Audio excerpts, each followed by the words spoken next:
if you're going to write a sequence, obviously what you're doing primarily is writing individual sonnets or individual lyrics, and you're thinking about how those individual lyrics are going to work in themselves. But then the stringing of the thing together into a sequence then becomes a slightly more difficult thing. Again, I keep on referring this back to Tennyson's In Memoriam, which would be the biggest example from the previous century.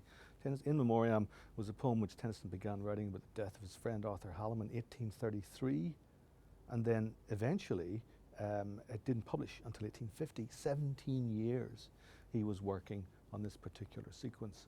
And indeed, Yeats's Wind Among the Reeds, which is another strong precedent for chamber music, is something some of the earliest poems in that go back to 1891 or 1892 before they were finally collected and ordered in 1899. And indeed, Yeats reordered those poems all the way through the rest of his life.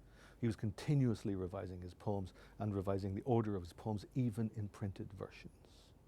So by 1904 or so, Joyce had put together a number of lyrics, 37, 38 lyrics, and then had himself put them into a particular kind of order, which again were comprised of individual lyrics, but when you put them together, the sequence itself would tell some kind of a story.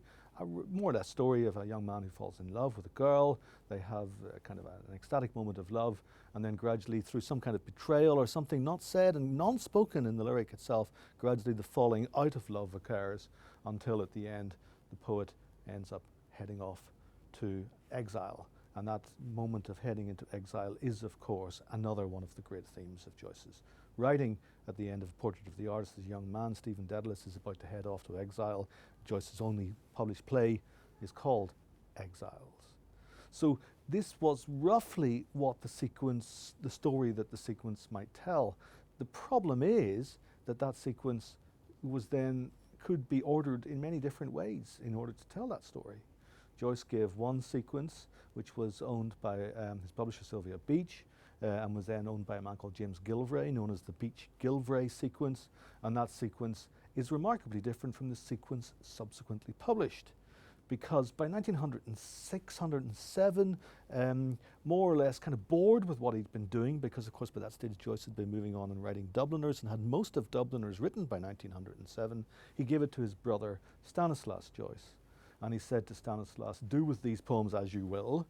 And Stanislaus reordered them and then gave them to the publisher, Elkin Matthews. And the published sequence of chamber music that we have is probably not in the order in which the young Joyce thought it ought to have been in the first instance. So the published sequence that we have was published by his brother creating what he thought was the story of the lyric sequence, and not necessarily the story that Joyce, his older brother, had initially thought that he was going to be doing whenever he finally decided to order the poems.